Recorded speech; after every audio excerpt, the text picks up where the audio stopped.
내일은 여러분에게 먼저 안내를 말씀드립니다. 그럼 지금부터 언론에 대한 징벌적 손해배상 제도 토론회를 시작하겠습니다. 토론회 시작에 앞서 먼저 국민 대회가 있겠습니다. 모두 자리에서 일어나셔서 강남 왼편에 위치한 침실을 향해 주십니다. 준비되어요? 네.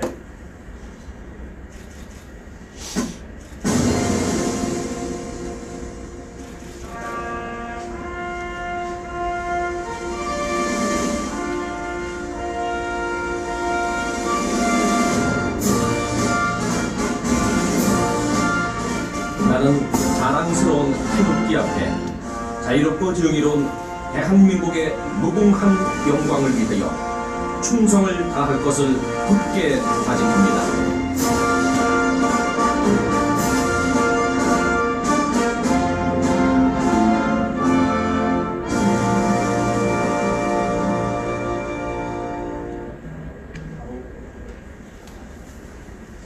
애국가 시창은 시간 관계상 생략하도록 하겠습니다. 모두 자리에 앉아주시기 바랍니다.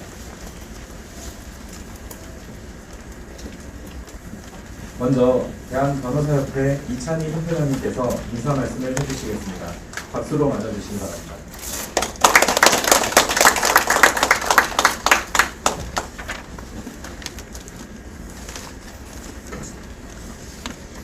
안녕하십니까. 대한변호사협회장 이찬희 변호사입니다.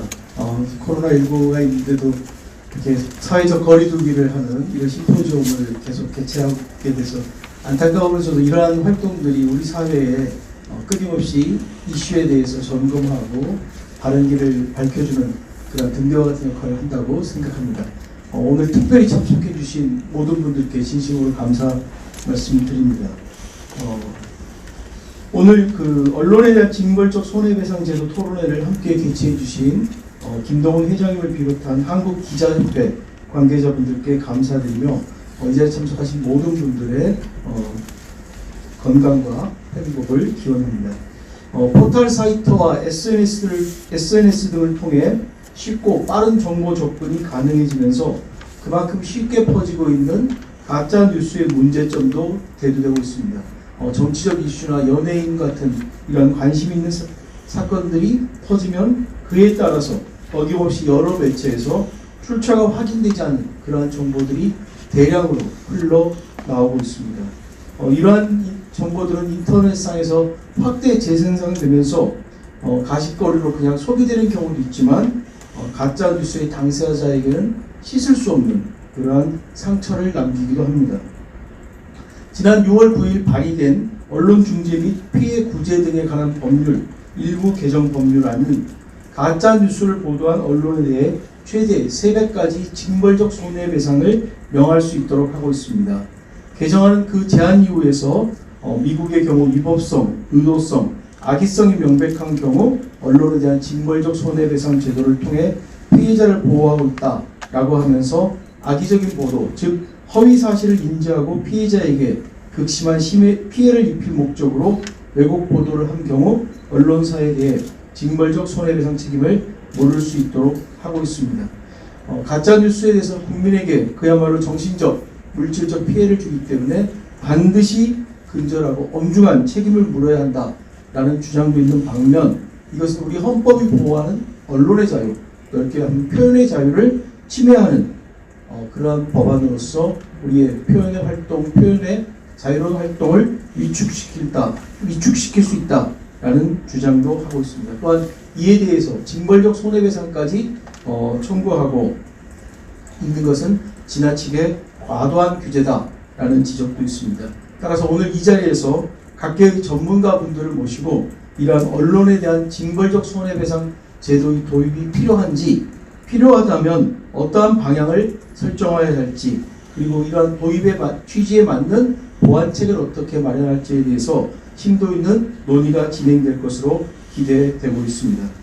무엇보다 중요한 것은 언론이 정론직필이라는 제 역할을 다할 수 있도록 건전한 언론 환경을 조성하여 궁극적으로 국민이 신뢰할 수 있는 언론을 만드는 것이 아닐까 합니다. 언론의 위축을 방지하면서도 윤리적이고 책임감 있는 기사가 작성될 수 있는 풍토가 마련되어야 할 것입니다. 다시 한번 오늘 이 자리에 자리해 주신 모든 분께 감사드리며 바쁘신 중에도 귀중한 발제와 토론을 맡아서 오늘 좋은 의견들을 나누어 주실 발제자 토론자 분들께도 깊은 감사 인사를 드립니다. 감사합니다.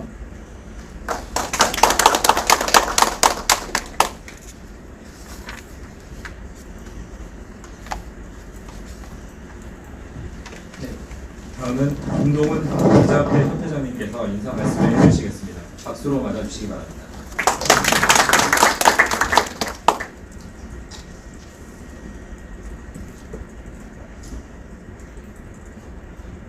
예, 안녕하십니까.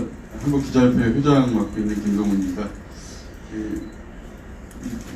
무엇보다 굉장히 시의적절하고 그리고 또 의미 있는 토론회를 대한변호사협회에서 제안해 주셨는데요. 이찬희 회장님을 비롯한 대한변협 관계자분들께 진심으로 감사의 말씀을 드립니다.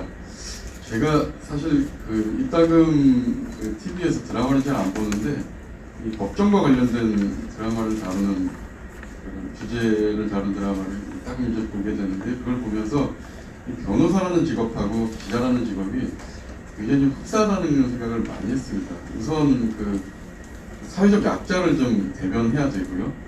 그리고 무엇보다도 어떤 인권을 중시해야 되는 그런 직업입니다. 그리고 그 드라마를 이렇게 보면서 기자 못지않게 변호사분들도 진실을 찾아가는 과정을 이렇게 보면서 팩트를 찾아가는 과정이 정말 기자들의 일과 좀 비슷하다는 생각을 많이 했습니다. 그런데 기자건 변호사건 일반 국민들의 눈에는 힘 있는 자, 권력자로 보이죠. 근데 우리가 가지고 있는 힘이라면 힘, 권력이라면 권력을 정말 국민들을 위해서 쓸 수 있도록 한국기자협회와 대한변호사협회가 손을 잡으면 얼마나 좋을까 하는 생각을 했고요. 정말 감사하게도 이찬희 회장님을 비롯한 대한변협에서 저희 기자협회와 같이 할 수 있는 일을 계속 모색해 주시고 또 제안도 해주셔서 정말 송구할 정도로 감사드립니다. 그리고 조만간 좋은 어떤 결과물로 또 이렇게 찾아뵐 수 있을 것 같다는 생각이 듭니다. 그 하나가 오늘 마련한 언론에 대한 징벌적 손해배상 제도인데 사실 우리 기자들 사이에서는 굉장히 초미의 관심입니다. 저희 한국기자협회 자체 윤리강령에 이런 게 있습니다. 개인의 명예를 해치는 사실무근한 정보를 보도하지 않으며 보도 대상의 사생활을 보호하도록 명시하고 있고요. 실천 요강에는 회원은 그러니까 저희 기자협회 회원은 고의든 고의가 아니든 개인의 명예를 손상하지 않도록 주의할 것과 회원은 공익이 우선하지 않는 한 모든 취재 보호 대상의 사생활이 침해되지 않도록 최선을 다한다. 이런 내용이 있는데 우리 기자들로 하여금 인격권과 명예를 존중할 수 있도록 유도하고 있는 장치입니다. 정부와 국회가 이런 인격권 존중을 위해서 해야 할 일이 바로 헌법이 보장하는 언론 자유를 침해하는 차원의 법률 개정이 아니라 언론 자유를 보장하면서 개인의 인격권도 보호할 수 있는 그런 방안이 아닐까 하는 생각이 듭니다. 언론 스스로 개인의 인격권을 존중할 수 있는 환경을 만들기 위한 지원도 함께 고민해야 될 시기인 것 같습니다. 오늘 토론회가 헌법에 보장된 언론의 자유와 인격권 사이의 충돌을 어떻게 좀 조화롭게 이렇게 완화시킬 수 있도록 허심탄회한 토론회 장이 되길 기대하면서요. 특히 이제 발제를 맡아주신 장철준 교수님 굉장히 노고가 많았습니다 생각이 들고요. 그리고 토론자 여러분께도 진심으로 감사의 말씀을 드립니다. 네, 감사합니다.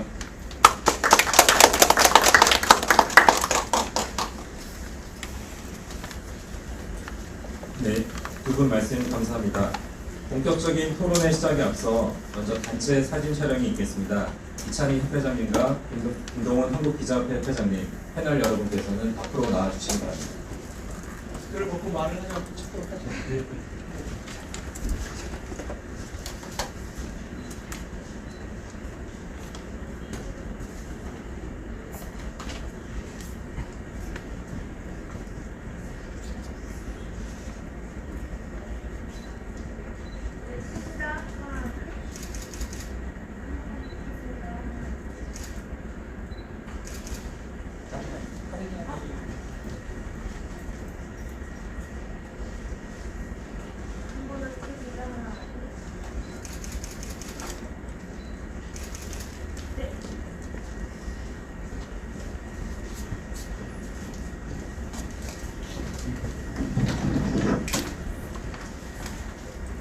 다음은 금일 토론회의 좌장과 주제 발표를 함께 맡아주신 단국대학교 법과대학의 장철준 교수님을 소개해드리겠습니다. 장철준 교수님께서는 연세대학교와 동대학원을 졸업하시고 미국 코넬대에서 LLM 및 JSD 학위를 받으셨습니다. 그 후 헌법재판소 도서 및 판례 심의위원과 법제처 정보공개심의위원으로 활동하시고 한국언론법학회 총무이사를 역임하셨으며 현재는 한국공법학회와 한국언론법학회의 연구이사를 맡고 계십니다. 환영의 박수를 부탁드립니다.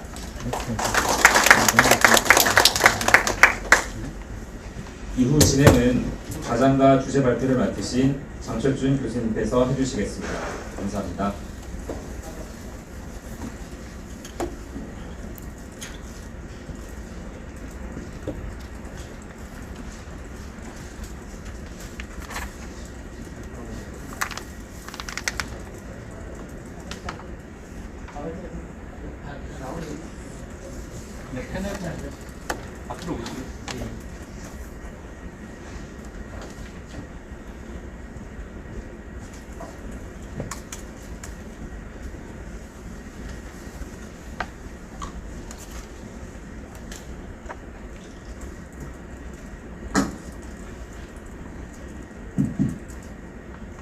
안녕하십니까. 사회와 발제를 맡은 한국대학교의 장철준이라고 합니다. 뜻깊은 자리에 이렇게 불러주셔서 참 감사드리고요. 우리 협회장님, 두 협회장님 인사말을 들으니까 참 제가 뜨거운 감자를 잘못 선택하는 후회가 갑자기 드는데요. 근데 제가 하는 일이 이거라, 하는 공부가 이거라, 오늘 나름 가진 제 생각을 한번 말씀드리고 우리 패널 선생님들, 그런 선생님들 의견을 경청하면서 저 또한 공부하는 시간이 되고 싶습니다. 근데 사회를 보면 원래 이렇게 발표를 하면 안 되는데 이렇게 직책이 맡겨져서 부득이 발표에서는 제가 가진 생각을 좀 말씀드리고요. 사회는 공정하게 하도록 하겠습니다. 그럼 발표를 좀 먼저 시작해 보겠습니다.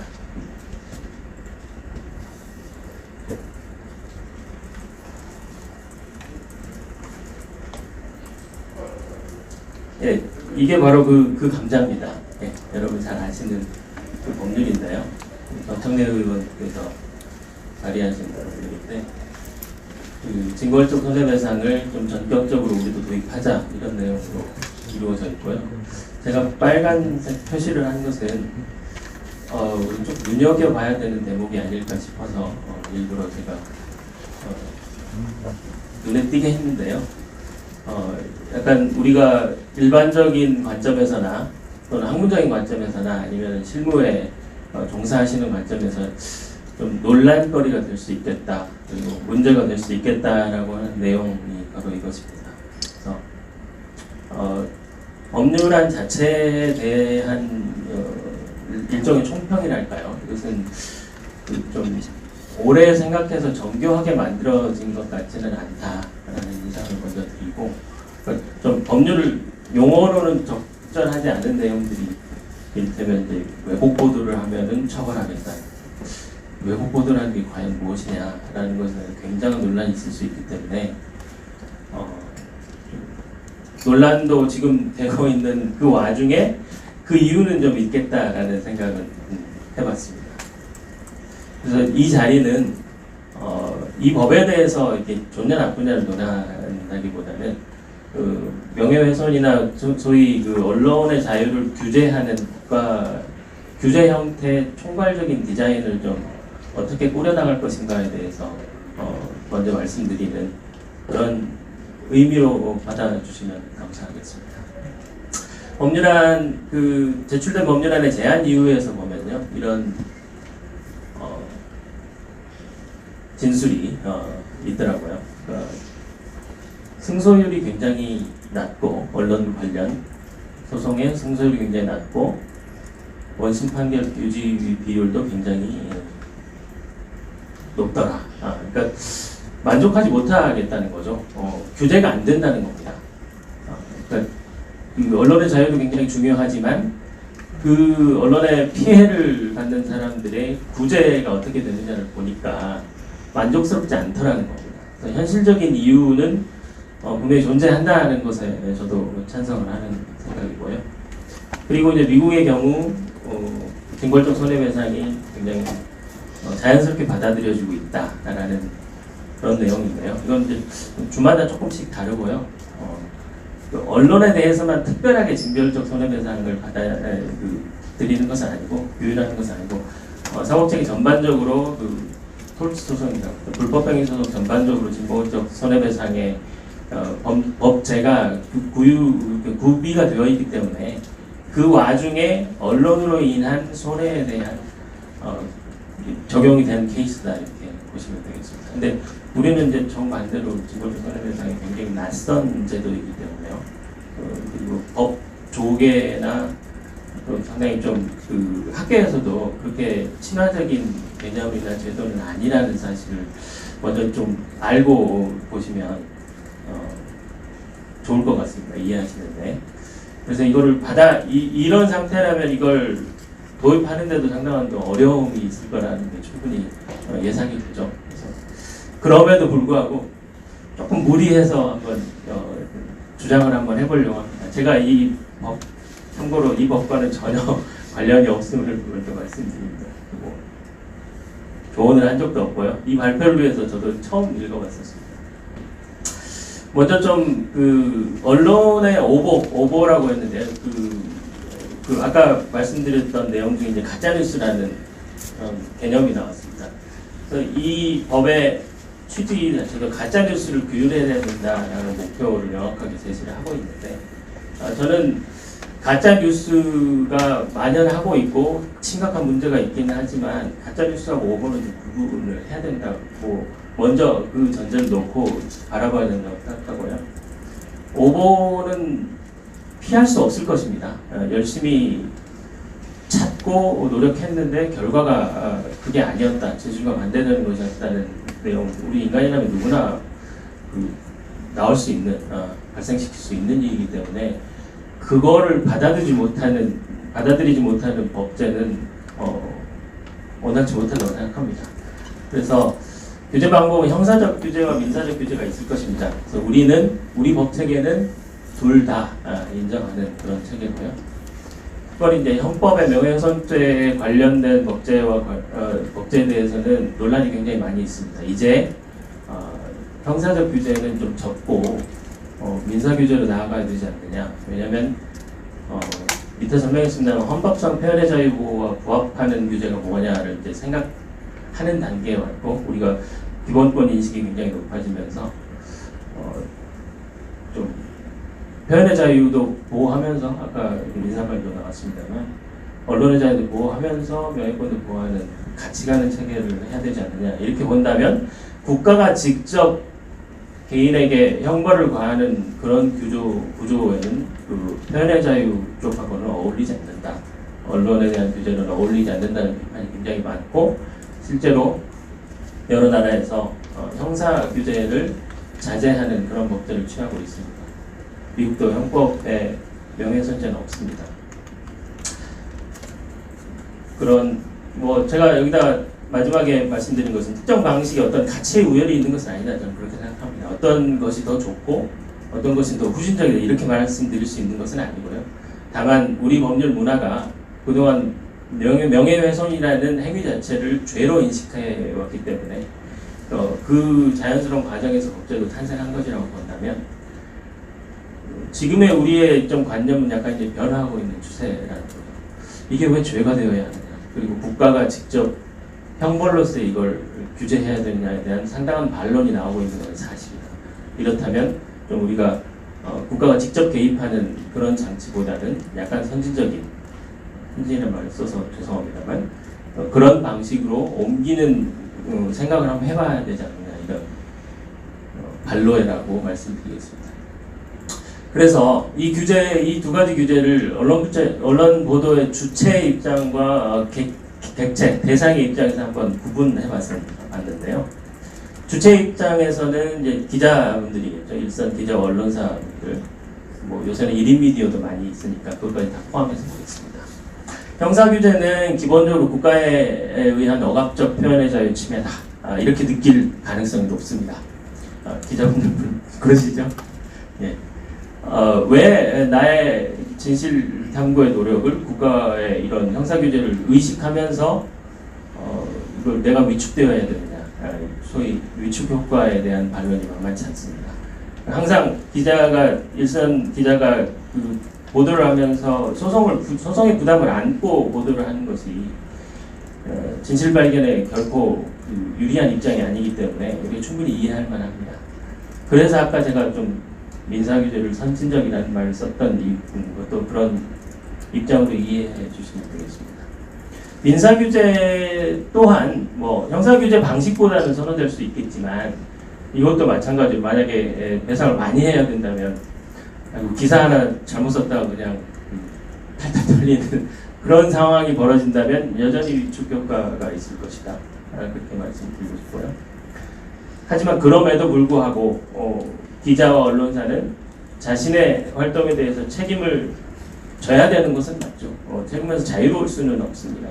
그렇다면 분명히 우리가 그 돌파구를 찾아야 된다 그런 생각이고요. 그럼 언론보도 대상의 그 기사의 주인공이 됐던 사람의 입장에서는 어떻게 느껴질까? 형사규제를 좀 선호할 수 있겠죠. 나에 대해서 잘못 기사를 쓴 사람이 있다면 저놈 처벌해야지, 처벌 받아야지 이렇게 생각할 가능성이 높습니다. 상대적으로 민사규제에 대해서 구제를 받을 그 민사규제 오늘 주된 내용이 징벌적 손해배상인데 내가 손해배상을 받아봐야 그 액수가 얼마 안 된다면 무의미한 것이죠. 500만 원 죄송합니다. 500만 원 손해배상 받기 위해서 그 어려운 소송 다 참가하고 변호사 비용까지 다 부담, 비용은 아니지만 그런 노력들에 비하면 너무 터무니없다. 그냥 내가 재수없이 보도의 대상이 돼서 참 억울하다 이런 생각이 많이 들 수 있을 것입니다. 민사규제에 대해서는 방금 말씀드렸어요. 미디어 오늘에서 상당히 좀 그 신축 취재를 했던 것을 많이 참고하였는데요. 실질적 배상의 역할을 손해배상이 하지 못하고 있다라는 내용. 통계를 좀 참고하시면 되겠습니다. 근데 이것은 단순히 그냥 명예훼손이라는 언론 관련된 사건에 국한된 것이 아니라 전체 우리나라 손해배상 액수의 구조 자체가 굉장히 낮기 때문에 이건 뭐 저만 이렇게 낮다고 느끼는지는 모르겠습니다만 많은 분들이 상당히 좀 그 의료 소송도 마찬가지죠. 의료 사고가 났는데 배상받은 액수를 우리가 전달받으면 저걸로 전보가 되나? 이런 생각이 들 정도로 상당히 좀 만족스럽지 못한 그런 내용들을 많이 접하곤 합니다. 그래서 손해배상을 청구하는 사람은 평균 2억이 넘는 액수를 청구하는데 인용된 액수의 평균은 2천만 원에 불과하다. 10% 정도라는 사실은 약간 우리가 좀 상기해 볼 만한 수치가 아닌가 그렇게 생각합니다. 의미 없는 수단으로 민사규제가 전락할 수 있겠다. 그렇다면 우리는 아까 나왔던 대로 언론도 힘인데 어떻게 우리가 대응해야 되느냐. 맞서 싸울 수 없다라는 무력감을 느끼게 될 가능성이 굉장히 높게 된다는 것이죠.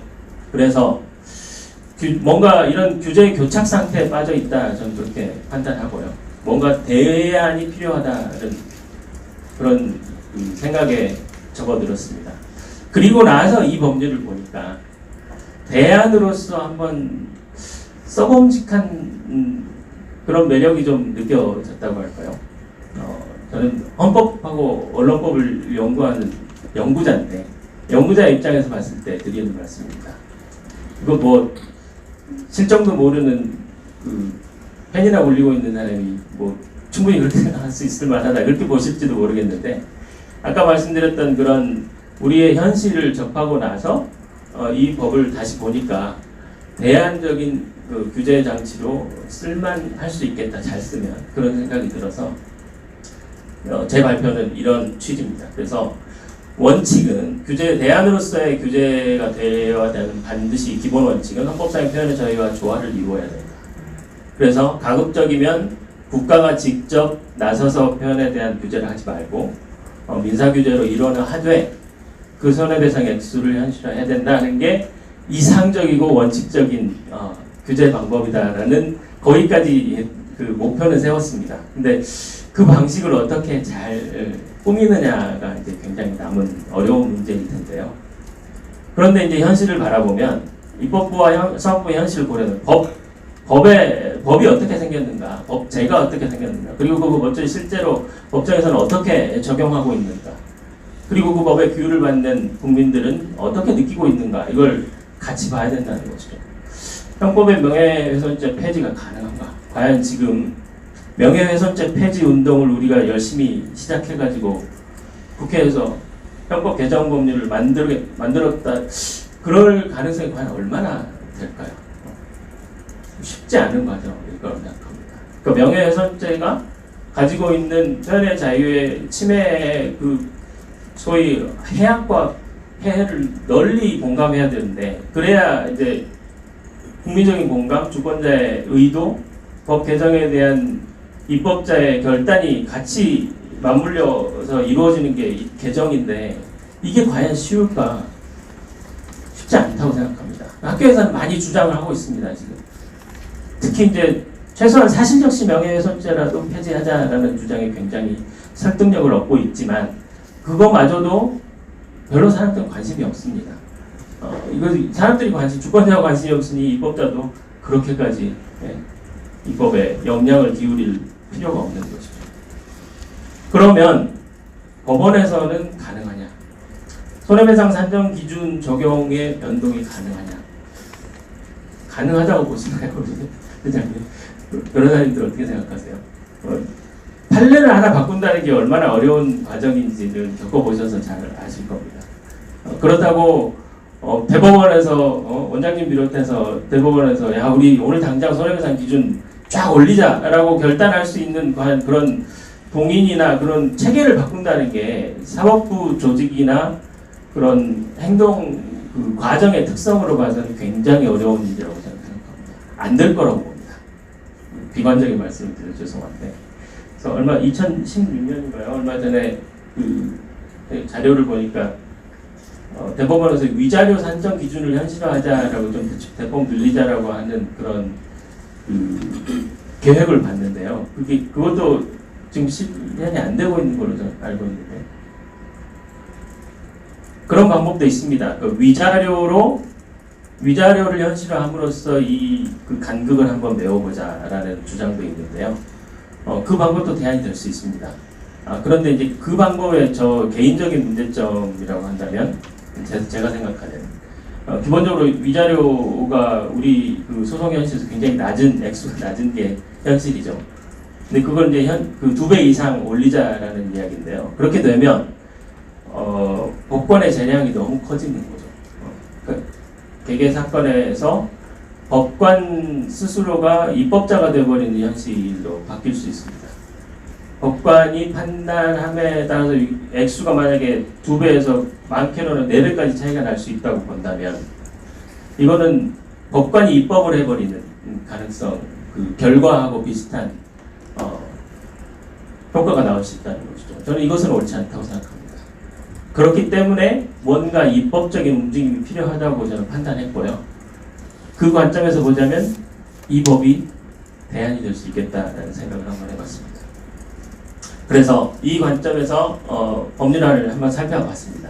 그래서 지금 우리가 처한 규제 현실이 상당한 문제다, 그리고 타개해야 된다라고 하는 노력이 조금 보이고요. 근데 열심히 노력한 것 같지는 않습니다.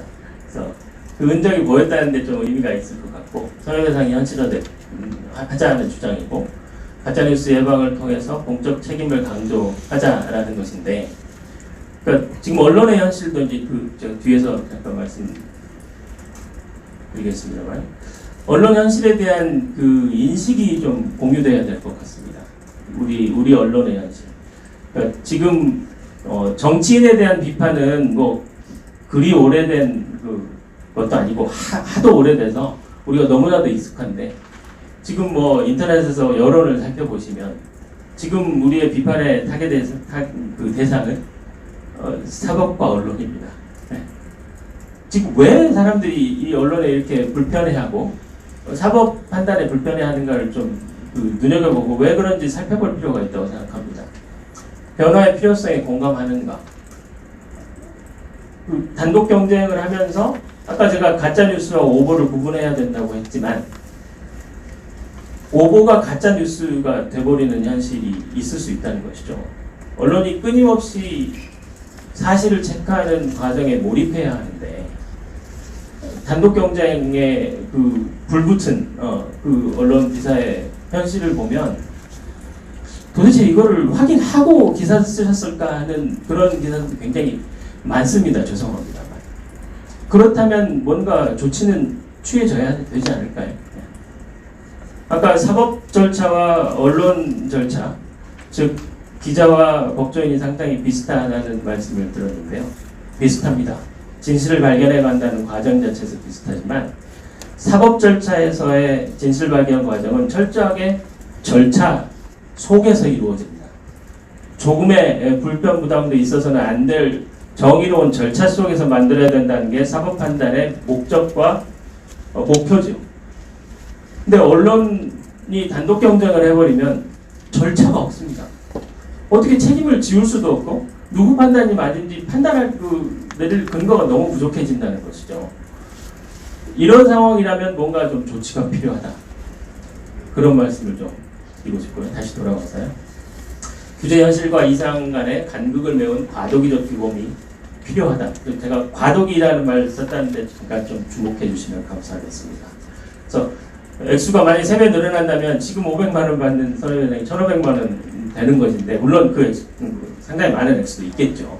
근데 그럼에도 제가 봤을 때 이게 정말 어떤 사람이 받는 고통에 비해서 오보로 받는 고통, 아니 오보가 아니고 가짜뉴스로 받는 고통에 비해서 만약에 1,500만 원이라면 이것도 상당히 그렇게 큰 액수일까? 라는 생각도 일반인의 입장에서 들 수 있다는 것입니다. 그래서 생각보다 언론 입장에서는 뒤에서 말씀드리고 다시 한번 드리겠습니다만 형사처벌을 감수하느니 차라리 징벌적 손해배상을 받아들여서 그냥 이 정도 손해배상하는 것도 나쁘지 않은 대안이 될 수 있지 않을까요? 네. 그런 생각까지 한번 해봤습니다. 제 확정된 주장은 아니고요. 언론사의 위축 효과에 대한 반론이 굉장히 취약합니다. 지금 이 법에 대해 쏟아지는 반론 자체가 이겁니다. 옥죄려고 하느냐. 그래서 말씀드린 게 아까 이 사항을 다시 한번 원칙, 민사규제로 통일을 하자는 게 원칙입니다. 근데 지금 그게 안 되고 있으니까 민사규제가 형사규제가 존재하는데 징벌적 손해배상까지 오는 것은 저는 옳지 않다고 생각합니다. 과도한 규제라고 생각하고요. 근데 이제 변화의 가능성이 좀 어렵다고 말씀을 드렸습니다. 그래서 보완이 필요한데 이 규제를 약간 우리가 한시적으로 운용해보자, 실험해보자는 것은 아니고요. 기간을 정해놓고 이 규정을 형사규제보다 우선해서 적용하는 시스템을 한번 적용해보는 게 어떨까, 그런 제안을 한번 해보게 됐습니다. 그래서 이 규제로 계속 가기 위해서는 형사규제가 반드시 명예훼손죄가 폐지되어야 하고요. 그게 어렵다면 이걸 좀 한시적으로 운영해보자. 그래서 국민의 어떤 생각도 좀 바꿔드리고 언론 보도의 대상에 대한 만족도도 높이고 아까 제가 말씀드렸던 그 목표를 한번 이루어보자는 것이죠. 그리고 사안 판단 주체 및 절차를 좀 개선해보자라는 주장을 드리는데요. 국민참여재판 말씀을 드렸습니다. 이게 오보인지 아닌지, 의도가 있는지 없는지, 해악이 있는지 없는지, 악의적인 기사인지 아닌지는 가장 잘 알 수 있는 사람들이 누굴까요? 생각보다는 저는 법 공부를 많이 하신 분보다는 일반 시민이 더 유리하지 않을까 그런 생각을 해봤습니다. 그래서 우리는 배심제를 택하지 않고 있지만 적어도 이 사건에서는 국민참여재판을 좀 필수적으로 받아들여서 누구나 느낄 수 있는, 시민 누구나 느끼기에 이거는 좀 진짜 악의적인 기사 같은데 라고 판단될 수 있는 정도의 기사에 징벌적 손해배상이 가해지는 체제로 한번 만들어보자, 그런 생각을 해봤고요. 그리고 여러 이제 표현의 자유 이론, 헌법 이론에서 나오는 이 이론들을 한번 적용해 볼 수 있는 절차를 좀 정교하게 만들어 보자는 건데, 이거는 솔직히 쉽지 않은 내용이고, 여기서 발표하기에 좀 큰 내용이라서 이거는 그냥 넘어가고요. 아까 말씀드렸던 법률 용어 자체가 굉장히 모호하고 적절하지 못한 용어들이 좀 있는데, 그것을 좀 명확화하는 방법, 그리고 동시에 명예훼손 죄는 폐지하는 방식으로 한번 가보자. 이런 제안을 한번 이 자리에서 해보고 싶습니다. 그래서 징벌적 손해배상에 대해서 잠시 살펴보면, 그걸 정당화하기 위해서는 기존 손해배상의 규제가 불합리하고요, 부적합하고 현행 규제로 행위에 대한 억제 효과가 미비할 때, 이건 징벌적 손해배상 이론에 나오는 내용입니다. 미국에서 만들어진 이론이고요. 그걸 적용하기 위해서는 그 행위 자체의 의도가 굉장히 분명해야 되고, 부당한 손해가 발생해야 되고, 악의적인 행위가 있어야 된다. 이런 요건들이 필요합니다. 그러니까 징벌적 손해배상이라는 그 제목만 들으면 이거 굉장히 언론사에 재갈을 물리려고 하는 거 아니냐, 과도한 규제다라는 생각이 들 수 있지만, 실제 재판에서는 이게 다 입증되려면 솔직히 쉽지 않은 재판이 될 것 같거든요. 형사재판, 명예훼손죄 재판하고 그리 큰 차이가 나지는 않을 거라고 생각합니다. 그래서 언론인 분들도 그 좀 너무 그냥 부정적으로만 바라보지 마시고 한번 생각해보는, 그리고 같이 머리를 맞대서 좀 규제 대안으로서 고민해보는 그 기회를 가지면 어떨까 그런 생각을 해봤습니다. 아까 이제 언론 보도의 전제, 현실에 대한 인식, 이것이 충족되지 않는다면 이 법은 분명히 국가가 언론사를 길들이게 하려는 법이다라고 오해되기 쉽고, 그렇게 인식되고 있습니다. 실제로 그런 어려움이 있다. 그리고 언론은 자정 자율 규제에 관한 어떤 솔직한 태도가 좀 필요하다. 좀 쓴소리라고 생각하시면 되겠습니다. 국민들이 왜 여론조사 해보면 이렇게 징벌적이라는 말이 들어가는 법을 이렇게 좋아할까? 그것도 한번 생각해 보시면 감사하겠습니다. 그래서 또 한 가지 그 제안이라고 할까요? 이 법이 이제 만들어진다면 분명히 국회 입법조사처 같은 데서 입법 평가라는 것을 한번 해볼 거예요. 그래서 과학적인 어떤 그 자료를 통해서 입법 평가를 한번 해보자는 거죠. 이게 얼마나 효과가 있을지, 그리고 규제적으로 바람직하고 기본권 침해 정도는 얼마가 될지를 한번 예측하고 돌려보는 시스템, 우리나라 국회 입법조사처가 그걸 하는 기관입니다. 그래서 한번 해보자는 거죠. 찬반 논의를 한번 구체적으로 해보자라는 주장, 그리고 입법 절차를 통해서 배상의 손해 및 배상에 관한 공개 논의의 장으로 한번 이 입법 절차를 우리 이제 여론 수렴의 장으로 한번 만들어보자. 좋은 기회다. 저는 그렇게 생각하고요. 여기에 이제 좀 열린 마음을 가지고 같이 참여할 수 있는 그런 장이 얼마나 만들어질 수 있느냐. 거기에 앞으로의 언론 규제의 성패가 달려있다. 그런 생각을 해봅니다. 예, 제 발표는 여기까지입니다. 들어주셔서 감사합니다.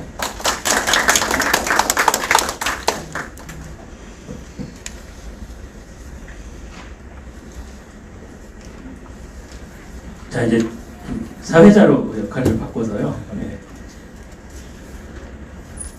갑자기 이중인격이 돼야 되니까 좀.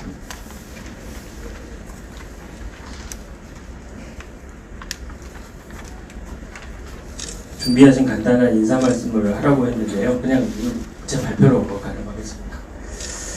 자, 시작에 앞서서 토론회 진행 순서에 대해서 간략히 말씀드리면요. 주제 발표 끝났고 토론자별로 다양한 의견을 중심으로 토론을 진행하는데 토론 발표는 10분 정도로 제가 시간을 많이 써서 죄송합니다. 최대한 그 발표 시간을 보장해드리는 쪽으로 노력하겠습니다. 먼저 토론을 바로 듣겠습니다. 그래서 첫 번째 토론을 먼저 듣고 싶습니다. 윤여진 언론인권센터 상임이사님을 소개해드리겠습니다. 윤 이사님께서는 방송통신심의위원회 특별위원으로 역임하시고 2017년 3월까지 언론인권센터 사무처장님으로 계셨고 현재는 언론개혁 시민연대 운영위원이시고 MBC 시청자위원으로 활동하고 있고요. 그냥 앉아서 하셔도 되지 않을까요? 네, 편하게 하셔도 좋겠습니다. 네, 반갑습니다. 저는 언론인권센터에서 2006년서부터 일을 했고요. 언론인권센터는 언론 보도로 피해보신 분들을 돕는 단체입니다. 저희 단체에서는 그 공익변호인들이 같이 활동을 하고 있습니다. 보도 피해를 보시는 분들, 저희 단체로 오시는 분들은 보통 어떤 분들이냐면, 제가 이제 대학생들도 많이 저희 단체에서 활동을 하는데, 언론 보도 피해자들이 누구일까 했을 때 이 친구들이 연예인, 이렇게 얘기합니다. 오피니언 리더, 연예인. 그럴 때 제가 뭐라고 얘기하냐면, 그분들은 다 알아서 해결하세요. 그들이 대항할 수 있는 것도 있고 나름 방법들이 있습니다. 근데 일반인들 같은 경우에는 언론 보도 피해를 받게 되면 정말 주옥것입니다. 저희 단체에서 여러 번 공익소송을 했던 분들을 만나보면 굉장히 그 피해가 얼마나 극심한지에 대해서 알 수 있습니다.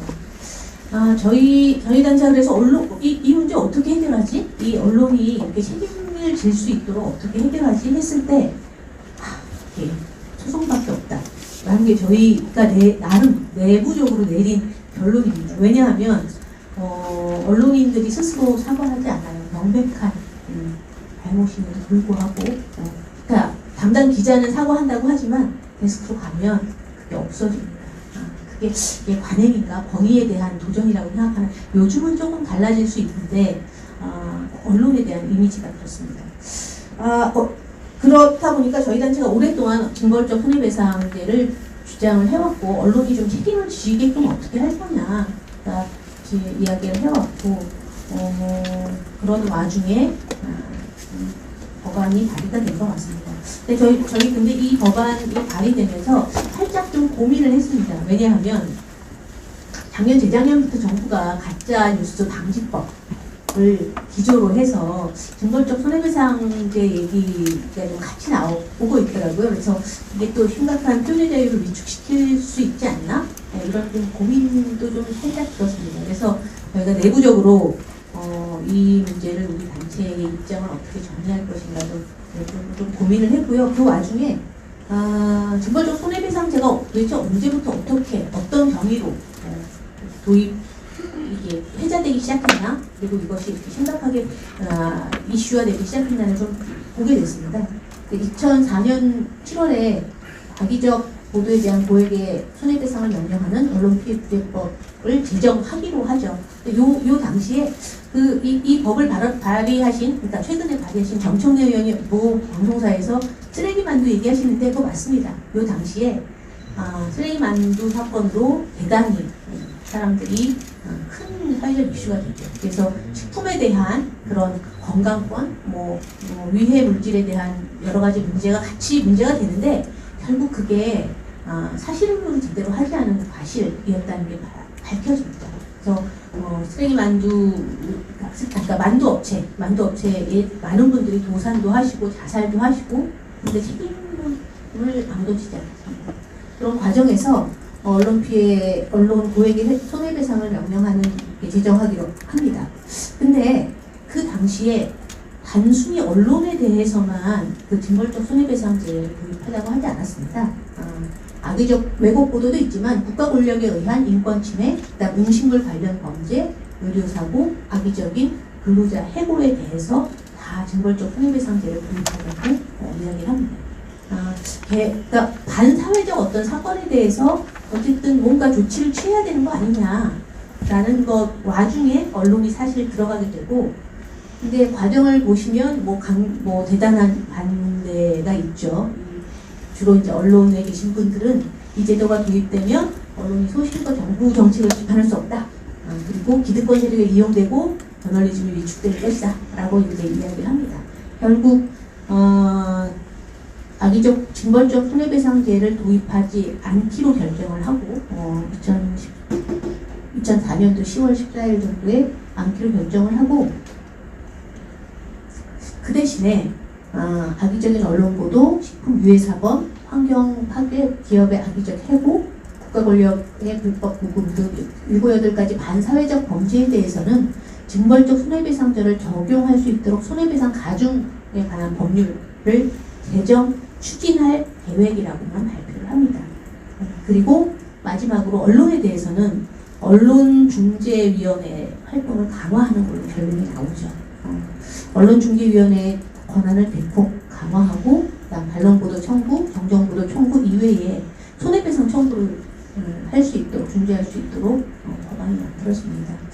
제가 처음에 말씀드렸듯이 일반인에 대해서 일반인들이 뭐 소송을 통해서 할 수 없는 분들이 정말 많이 언론중재위원회를 이용하시는데 손해배상 액수가 너무 낮습니다. 최근에 들어서 조금씩 현실화하려고 노력한다고 하지만 정말 너무 낮습니다. 언중위를 통해서 손해배상 액수가. 또 하나는 언론중재위원회가 아까 초두에 말씀드렸듯이 다 알아서 하는 그러니까 오피니언 리더 아니면 연예인 뿐만 아니라 국가기관에 대해서도 언론중재위원회가 조정 및 중재 역할을 하고 있습니다. 네, 저희 단체 이 문제에 대해서 도대체 언론중재위원회 초기의 목적이 뭐였을까? 이런 고민을 하게 되는 그래서 개정 법률안이 이 문제도 그 중재법에 대해서도 그 중재위원회에 대한 구성이라든지 아니면은 지방정부 단체 저희 작년에 조사한 바에 의하면 경찰청, 지방자치 단체에서도 언론중재위원회를 통해서 조정, 정당도 굉장히 많습니다. 정당. 그러니까 공인이 이용하라고 했던 데가 아닌데 그런 것들을 좀 문제 제기할 수 있을 것 같습니다. 그리고 나서 2012년도에 정청래 의원이 또 제기를 하시죠. 발의를 하시고 특별히 그때는 그냥 지나갔던 것 같습니다.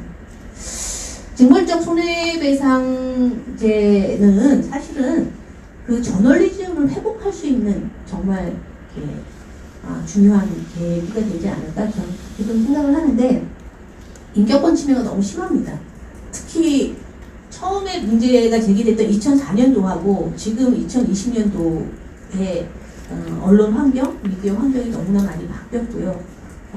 최근 코로나로 인해서 위험 사회 얘기하지만 정보화로 인한 위험 사회가 굉장히 저는 와 닿습니다. 이유는 모든 정보가 동시에 나오죠. 동시에 나오고 이것이 제대로 가려지지 않는다면 혼란스럽다는 얘기입니다. 근데 모든 정보가 동시에 나왔을 때 그 정보에 대한 책임에 대해서는 더 책임이 가중되는 게 아니라 책임이 더 높아지는 게 아니라 더 책임이 낮아지는 상태로 지금의 미디어 환경이 되어 있기 때문에 상당히 많은 부분들이 특히 이제 저희는 지금의 미디어 환경에서 피해가 확산되는 문제 이런 문제 굉장히 문제가 심각하다고 보고 있습니다. 기사님 조금만 빨리. 네, 그럴까요? 네. 그래서 언론 더군다나 이제 사후 구제가 비현실적이라고 말씀을 드릴 수 있고요.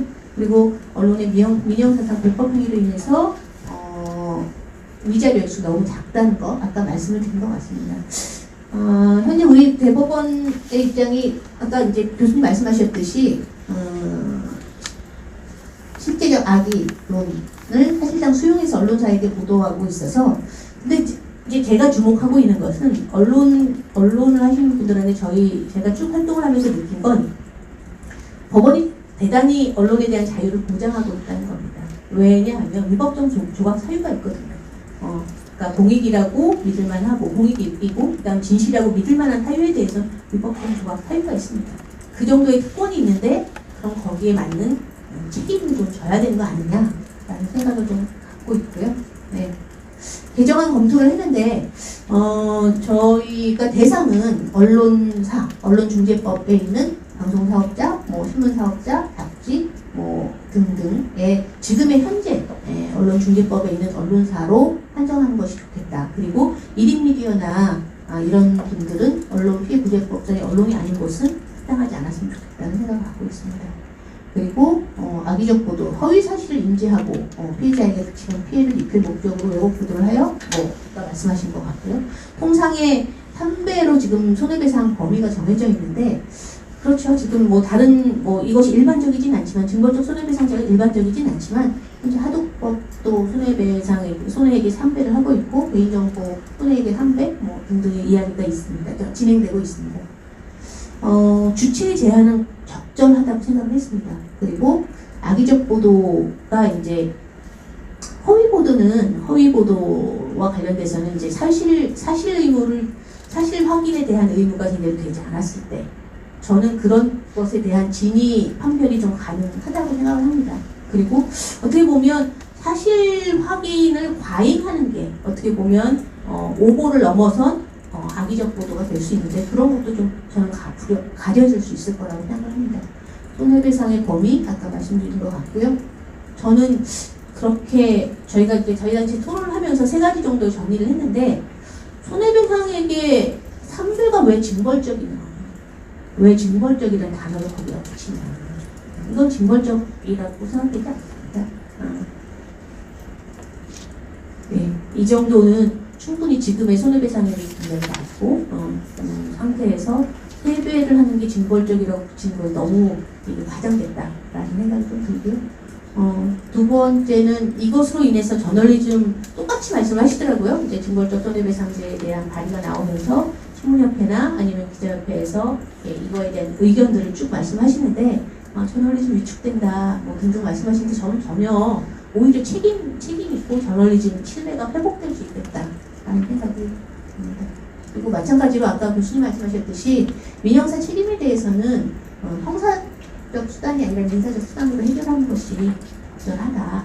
그리고 이것이 손해배상에게 세배로 되었을 때 오히려 형사와 민사로 같이 있으면 책임이 너무 가중되는 그렇고 표현의 자유를 침해할 수 있는 여지가 있다라고 생각이 듭니다. 예, 뭐 저는 징벌적 손해배상제 찬성이시죠? 이렇게 저한테 제안을 하셨어요. 그래서 찬성 맞는데 내가 지금 이 순간에 강력하게 찬성이라고 말하는 게 맞아? 이런 생각을 하면서 저희 내부 토론을 했습니다. 근데 이 정도는 해도 될 것 같습니다. 네, 이상입니다. 예, 감사합니다. 법안에 찬성하시는 의견 그리고 모두 피해자 입장에서 이 법을 어떻게 바라봐야 될 것인지에 대한 의견을 들었습니다. 다음 토론은 김봉철 한국기자협회 부회장님 토론 듣겠습니다. 김 부회장님께서는 아주경제 신문정치팀의 차장으로 계시면서 사단법인 신문윤리위원회 위원과 대통령 즉석 균형발전위원회 국민소통 특별위원으로 활동하고 계십니다. 박수 부탁드리겠습니다.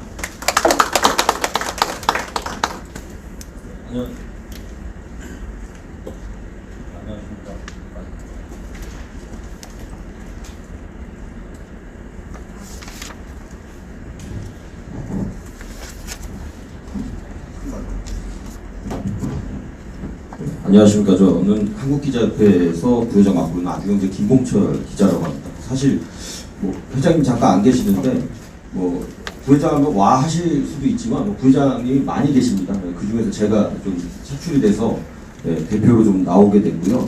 어쨌든 회장님이나 뭐 다른 분들께서 인사말 통해서 좀 말씀을 잘 해주셔서 뭐 저는 중복되는 얘기보다는 오히려 저는 김동훈 회장님께 좀 양해를 구하고 싶어요. 제가 뭐 부회장이라서 기자협회를 대표해서 나왔다라기보다는 저는 현장에 있는 기자입니다.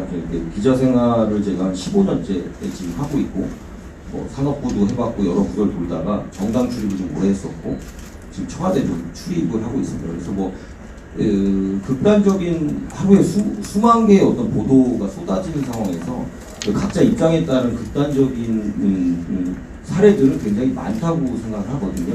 그걸 일일이 뭐 시시비비를 따지기는 좀 어렵다고 생각해서 뭐 실제 현장에서 좀 어려운 점이라든가 고충점 위주로 좀 얘기를 하겠습니다. 그래서 뭐 기자협회 입장은 어쨌든 이 부분에 대해서 반대를 하고 있어서 기자협회랑 뭐 신문협회, 신문방송편집협회에서 그 문체부에 대한 의견서에 대해서 저희가 이제 그 피드백을 좀 드린 상태입니다. 그래서 뭐 이 자리가 저는 뭐 꼭 찬반의 토론보다는 서로 좀 윈윈하고 좀 상생할 수 있는 자리가 좀 되기를 바라면서 일단 나왔고요.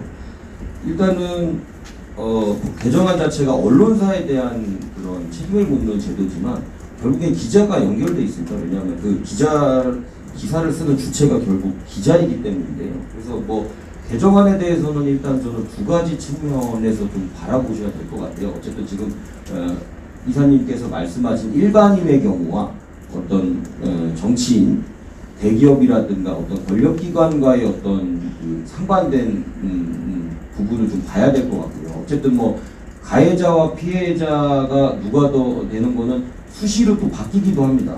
그리고 어쨌든 그 대상에 대한 뭐 소위 말한 아까 말씀하신 뭐 힘이라든 것도 상대적인 거기 때문에 그 케이스마다 좀 다를 거라고 생각을 하고 있는데요. 일단은 제 개인적인 생각, 이 개정안 자체는 어떤 일반인에 대한 것보다는 그 정치인이나 대기업에서 좀 악용할 소지가 많아서 좀 정치적인 목적으로 조금 발의를 했다라는 생각을 좀 지울 수가 없습니다, 사실은. 그래서 예를 제가 좀 들자면, 뭐 지금 개정안에 따르면은 언론이 굉장히 좀 거대한 권력인 것 같고 하지만 사실 뭐 그렇지도 않습니다. 사실 보면 언론사마다 또 규모가 또 다르고, 그 최근에 뭐 이해찬 더불어민주당 대표의 어떤 뭐 XX 자식이라는 발언만 봐도 그 정치인이나 어떤 그 일부 거대한 또 권력들이 언론을 대한 태도가 어떤지를 다 단적으로 좀 보여주는 경우라고 저는 생각을 해가지고요.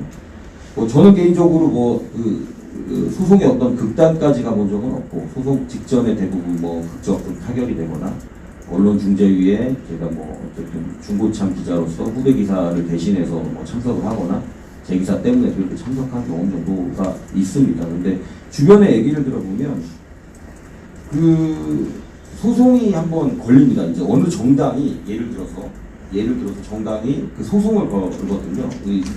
민영사를 같이 겁니다. 그래서 그 소송을 건다는 것 자체로 언론사랑 어쨌든 기자들은 좀 타격을 좀 입게 되거든요. 그리고 또 어쨌든 소송을 걸겠다라고 공언을 했기 때문에 그 다른 매체들의 기자들도 당연히 그 기사를 쓸 때는 뭐 부담으로 작용을 합니다. 네, 물론 감안을 하고 기사를 쓰는 거지만, 근데 어차피 형사는 비용이 들지 않지만 민사가 1심까지 뭐 1년까지 가는 경우도 있어요. 그러면서 민심에서 민사에서 패소를 하게 되죠. 예를 들어서 그 소송을 건 주체가, 그러면은 항소를 안 하고 형사가 유지를 해놓습니다. 실제적으로.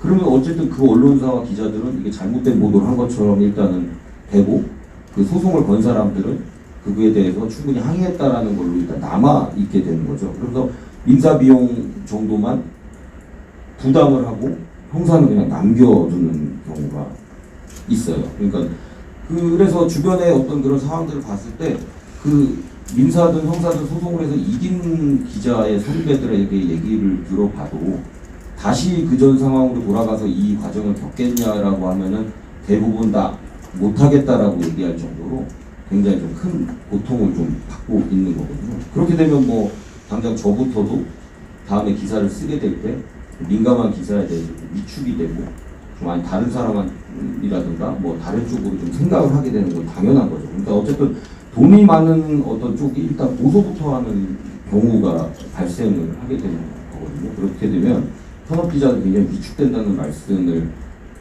드리고 싶고요. 아까 뭐 이사님께서 말씀하셨지만 왜 세배지자는 저는 그 기준을 잘 모르겠어요. 그게 어떤 근거에 의해서 세배로 책정되는지 잘 모르겠습니다. 그래서 조금 더 실질적인 예를 또 하나 더 들자면, 지난 총선에서 그 세월호 막말을 했던 차명진 미래통합당 의원이 최근에 58개 언론사 상대로 소송을 걸었습니다. 그 총액은 한 8억 5천만 원 정도 되고요. 언론사별로 또 감사하게도 또 그레이드를 나눠주셔서 뭐 1,000만 원부터 4천만 원까지 뭐 이렇게 또 친절하게 좀 나눠주셨어요. 예, 그래서 그런 사건에 대해서 이제 일일이 설명을 드리진 않겠지만 어쨌든 본인이 봤을 때 악의적이고 그것 때문에 뭐 낙선을 했다라고 이렇게 주장을 하게 되면 그걸 어떻게 입증을 할 거냐는 거죠. 과연 이게 그 차명진 전 의원이 언론의 그런 그 왜곡된 보도 때문에 낙선을 한 것인지, 그동안의 어떤 그 돌출 발언과 의정활동의 실수 때문에 낙선을 하게 된 것인지에 대해서는 저는 구분이 가지 않는다고 생각합니다. 그래서 그 악의적이라는 그 표현 자체가 결국에는 본인에게 불리한 내용을 악의적으로 규정해서 소송을 건다라고 하면 다 걸 수 있는 거라고 생각을 해서 그 범위 자체가, 특히 이게 선거 때 이런 경우가 굉장히 많죠. 본인의 어떤 공천 과정이나 선거 운동 과정에서의 어떤 보도들에 대해서 불만이 있을 때 이런 소송을 제기하고 합니다. 그래서 뭐 언론사가 당연히 기자로서 뭐 크로스 체킹이라는 것도 하고 데스킹 과정을 겪기도 하고 뭐 데이트 키핑을 좀 하고 있지만 결국에는 이런 패턴들을 보면 취재를 해서 그쪽의 입장을 들으려고 하면 일단 전화를 받지 않습니다. 일단 전화를 받지 않고 그러면 어쨌든 기사에는 여러 차례 연락을 시도했으나 뭐 연락이 닿지 않는다라고 이제 보도가 나가게 되겠죠. 그러면 이제 그걸 기다렸다가 바로 소송을 또 걸게 되는 겁니다. 그럼 예를 들어서 기자들이 확인된 내용만 만약에 기사를 써야 된다라고 하면은 기사를 쓸 수 있는 범위가 굉장히 제한적이죠. 어떤 사회의 어떤 언론의 알 권리라든가 자정자격을 위해서는 의혹도 제기할 수 있고 여러 가지 문제 제기를 할 수 있는 부분인데 그러면 그 취재원에게 전화를 받을 때까지는 기사가 나갈 수 없느냐라는 거에 대해서 저는 의문이 좀 있어서요. 어쨌든 이런 것들은 뭐 이념이나 개인의 입장에 따라서 자의적으로 좀 판단할 우려가 좀 크다고 생각을 해서 그 정책을 이제 비판하거나 이런 기사들을 일단 청와대도 마찬가지고 그렇게 규정을 지어버리는 것 때문에 좀 큰 문제가 있다고 생각합니다. 뭐 저는 법률 전문가는 아니지만 아까 교수님께서 설명하셨지만 이미 충분히 그 반론 절차라든가 이런 그런 명예훼손에 대한 저희가 구제 절차가 좀 마련돼 있다고 저는 생각하거든요. 근데 아까 이제 교수님께서는 명예훼손을 없애는 대신에 이걸 도입하면 어떠냐라고 말씀을 하셨는데 사실 아까 말씀하셨듯이 판례의 조문 자체를 바꾸기도 좀 어려운데 명예훼손 제도 자체를 과연 그러면 없앨 수 있느냐에 대해서 좀 전 의문이 좀 들거든요. 그래서 어쨌든 그 손해배상의 어떤 일반적인 금액 정도가 낮다는 부분에 대해서는 저는 동의하고요. 근데 어쨌든 그 어떤 사안이 좀 쉽게 설명하면 그 때리는 사람은 또 잘 약하게 생각하는데 또 맞는 사람은 굉장히 크게 생각을 한 거기 때문에 손배액의 어떤 그 기준을 어떻게 또 산정할 것이냐에 대한 과정이 좀 필요할 것 같습니다. 이게 과연 1,500만 원짜리의 위자료로 적당할 것인지에 대해서는 사실 보도하는 입장과 받아들이는 입장이 좀 다를 거라고 좀 생각을 합니다. 그래서 지금도 언론중재위원회가 뭐 팔은 안으로 굽는다 뭐 여러 가지 비판들 때문에 그 과정을 생략하고 소송을 거는 비중이 점점 늘어나고 있는 상황에서 이 만약 개정안까지 좀 도입이 된다라고 하면 굉장히 그 언론계에서는 좀 타격이 좀 있을 것 같고요. 마지막으로 또 하나 예를 들자면 어차피 기사에다 실명이 나왔기 때문에 경향신문에 이제 강진구 기자라는 분이 계십니다.